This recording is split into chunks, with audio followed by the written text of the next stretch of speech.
Black myth Wukong has taken the world by storm. The game sold 10 million copies in its first 3 days and became a worldwide sensation. Created as a continuation of the story of the Monkey King or Sun Wukong after the events of the Chinese classic novel Xiaoji or Journey to the West. Out of 36 locations in China that were photographed and scanned to create backdrops for the game, 27 of those are in Shanxi province. And it's so popular that Shanxi is now using it in their promotional materials to attract tourism. There are also travel guides where you can follow the path of Sun Wukong, taking in all the historic sites that are in the game. And it's actually been working. Tourist numbers at one temple, Xiaoxitian, featured in the game, have increased by a factor of 3. Many of these locations in both Shanxi province and in other parts of China are significant historical sites. And in this video, we are going to explore a load of them, both in the game and in real life. This is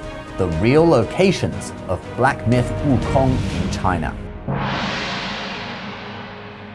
So, I sat through hours of gameplay footage to try and find as many of the locations in the game as possible. I found some of them in the game, but for the ones I didn't find, I will show you images from other websites. Let's start with this pillar in the game. It is a hexagonal pillar with a lotus flower at the bottom and some animals supporting it. This is based on an actual Tang Dynasty pillar outside Yungang Temple in Shanxi province. You can see it looks identical, even down to the fact that the animals at the bottom have lost their faces over the centuries. It was built in the year 857 AD and still stands over 1,000 years later today. You actually see multiple pillars like this in the game. Next, we have the Yungang Grottoes or Yungang Shiku. You see various cave and temple walls with sculptures inspired by the Yungang Grottoes in the game. One of the most striking is this one on a temple wall, and this one cut into the side of a cliff in the game. The real grottos are a World Heritage Site and feature 252 caves with 51,000 statues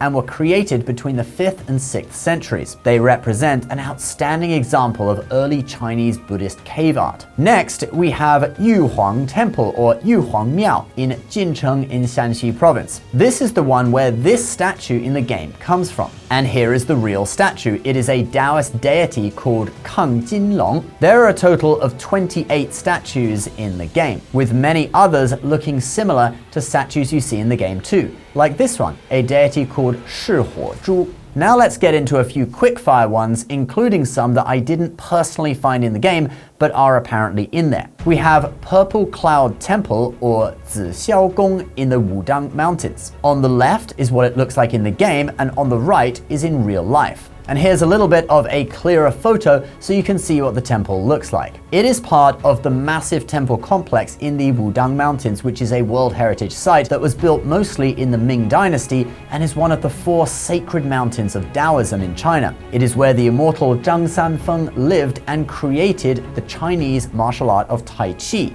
which is practiced by millions of people today. We actually have a video all about Zhang Sanfeng that you can check out on the channel. It looks like this. Then there is also the Yingxian Timber Pagoda or Yingxian Mutà, which is also often referred to as the Sakyamuni Pagoda of Wukong Temple, again in Shanxi province. Here it is in real life and in the game. The incredible thing about the real-life building is that it was built almost 1,000 years ago during the Liao Dynasty and is made entirely of wood. The ingenious construction of this pagoda, like many other Chinese timber buildings, disperses the weight throughout the structure. Since it uses no nails, the building can actually flex, and this makes it able to withstand powerful earthquakes where other more rigid buildings may fail. We actually have a whole video on this one building that you can check out on the channel if you like. Alright, now I want to give you one final location, and this is the one where, according to the South China Morning Post, visitors increased 3-fold.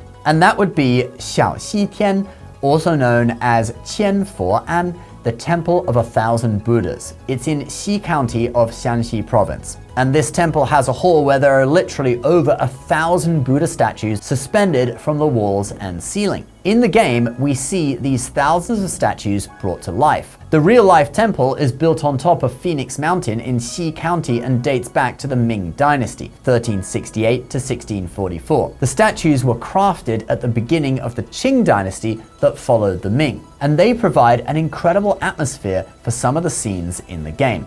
And in fact, there is even a boss fight in the game version of the temple. Monkey King then gets sucked into the boss's bag and obviously shrunk to fit inside. And then after breaking out of the bag, the shrunken Monkey King gets placed amongst the actual small statues by the boss and has to fight his way out in a really cool sequence that is probably one of the highlights of the whole game. Alright guys, that is a load of the real life locations of Black Myth Wukong in China. Which one is your favorite? Let us know in the comments below, and were there any other cool ones that we missed? I can think of a few, but you guys can comment below and let us know what you think. Please subscribe to our channel if you're new, and the 2 videos I talked about Zhang Sanfeng, the creator of Tai Chi at Wudang Mountain, and the wooden pagoda at Yungang Temple are both on screen now if you want to check them out. We'll see you in the next one. Bye bye.